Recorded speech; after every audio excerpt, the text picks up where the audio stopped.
Welcome to our product pitch for the Mars EEV. My name is Ayan Sharma and I'm here with my colleagues for this presentation. So we'll begin with the actual deliverable for this project, which is a EEV vehicle which is capable of traversing Martian moons Phobos and Deimos. It's able to carry 2 crew members as well as retrieve a sample of 50 kgs which is brought back to the Earth. The overall purpose or the importance of this mission is to quantify water deposits as well with core samples that we're bringing back to the Earth, as well as to quantify the actual existence or the submartial water deposits that are available within the Martian moons itself. Next, we'll talk about you, the stakeholders, and the big picture of the projects 2 years to come. The primary stakeholders, of course, the investors and the government agencies such as the US, Russia, China, India, and other that are driving these missions to different planets and the Martian moon itself. The potential resources and motives for these missions are primarily one we already talked about, is actually establishing the science that we got through information through the MMROs and other things like that to establish that the ice core samples actually exist within these vehicles. Also establishing assets near the Martian surface where astronauts can build and test subsystems for future solar system adventures. Our mission plan is to successfully launch a space vehicle into the Mars moons of Phobos and Deimos. The vehicle must be able to carry 2 passengers and 50 kg of equipment and samples back to Earth and back to Earth. It also must be able to conduct research and bring back test samples for further analysis. This research data and samples for future mission will be helpful in evaluating possible failures and successes. All requirements must be met, and the vehicle must be able to safely land on both moons. Here is a canal previously proven by the MMX by Jack. Hey everyone, my name is Garrett. So essentially, once we had defined our problem, we'd set our goals, and we'd also set our reasoning for why we wanted to go to Phobos and Deimos. We essentially wanted to do a few trade studies on different subsystems of our rover. Just kind of a few examples being such as like the rover material, a spectrometer subsystem, a suspension system, and also like a communication system. From there, we determined that the most important trade study we would do would be the spectrometer, as of course our main purpose is to go and do research. So we want our research equipment to be essentially top-notch, so our mission won't fail. We evaluated the spectrometer on a few different criteria, such as being the wavelength resolution.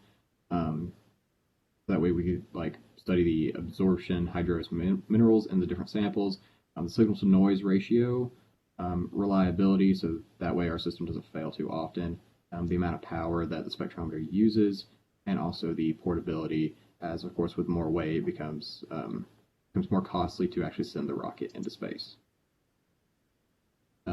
We evaluated a few alternative trade studies going from like LiDAR, Tingo, CMDM, Sherlock Pixel, kind of just varying between I guess like laser evaluation and then just like dust sampling. And from there we actually did a topsis review and examined each spectrometer given its different evaluation criteria, and we determined that our Sherlock spectrometer would actually be the best option to send on this mission. Hey guys, my name is Will. Today we'll be talking about concept architectures and different parametric modeling techniques for our different systems. For our space system, we split it up into the left for 2 different starts for launch and prepare ground and comms, which are furthermore broken down into something that we generally kind of see inside of more general documents such as launch stations, fuel, orbit station mixing, and transmitter radio styles. And on our right, we have our space systems for our rover and logistics. We have received transmission and EMF flow lines along with things such as our dates and plants and refueling, along with a sample station. Now, when we have those functionalities that we discussed earlier, we're going to have constraints that are developed off of those types of functionalities, where we have things such as money costs, temperatures, day-night cycles, and other types of interferences that could get into our system that are going to be illuminated and exasperated. So, off of those constraints, we could then hop into kind of organizing our thoughts together and getting our general constraints for our requirements. So, on the left, again, costs. On the radio and launch, more different requirements that we discussed about our functionalities and such. And our rover, spectrometer, and bases are all requirements that are put into our fancy little 80-page document. The main purpose of the whole rover itself is to drill ice core samples. And right now I'm going to talk about the Trident Drill system that has been employed by the Viper rover and is part of the 2024 Lunar Discovery Program. The drill itself is capable of drilling through icy materials up to depths of 1 to 3 meters. It also shows that within the slide that the picture on the left shows a detailed view of the process and the drilling process, as well as to the right we can see how the actually mechanism takes and locks in to commence drilling. The next slide shows the actual sketch of the UV. The main components include wheels, which have little grooves and different components that ensure better mobility and restrict the vehicle from being stuck, as well as the Trident drill, which we already talked about in the previous slides. And finally, we have the chassis, which is designed to be optimized for maneuverability to travel across different terrains and craters within the Martian moon surfaces. For our Gantt chart, we go ahead, organize all our events and timelines onto a kind of organized statement of where we're going to be at a certain time lapse. So we have things such as our receive and transmit bores, spectrometers, and other technical equipment types, along with funding and general seeds.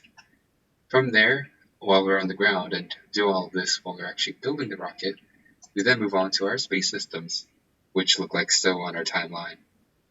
Notice how now, instead of using the ground and launch systems, we now use our space systems for diagnostic checks, communication checks, landing and reciprocation, and etc. that you would generally expect in spaceflight travel. For our mission, we broke down each of the CONOPS into 8 phases. The first stage includes testing and manufacturing, which we will build a special facility to build each part of the rocket. The second stage includes setting up the launch site and launching the rocket. This will be important as the communication between ground support and satellite is important for the safety of the crew members and safe flight. The third stage includes system diagnosis and checkout for each crew member to be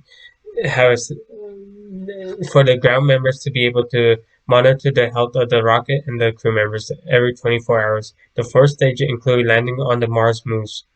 The fifth stage includes setting up the base and equipment, testing each equipment.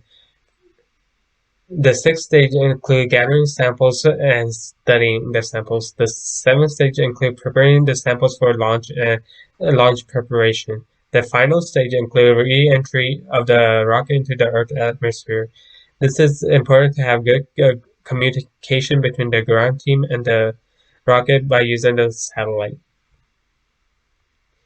In our CONOPS, we consider three main compatibilities. The first, the rocket rover must be able to detect and capture its surrounding by using the LiDAR technology. The second, it must be able to drill and extract ice core samples and other minerals using the drilling mechanism and the crew members' control. The third must be able to maneuver across different surfaces and extreme conditions using the hopping mechanism and semi-autonomous driving. Some lessons learned so far are that most of the time will be spent during the testing phase, and most of the money will be used to research and develop manufacturing parts for the space shuttle. This included the hopping mechanism and the drilling mechanism. A new technology must be developed in order for the shuttle to be able to carry 2 passengers plus a large amount of weight of 50 kg across a long distance. The hopping mechanism and drill system must be well integrated in order for the system to be working properly and be able to conduct the mission. Here are our references. Thank you.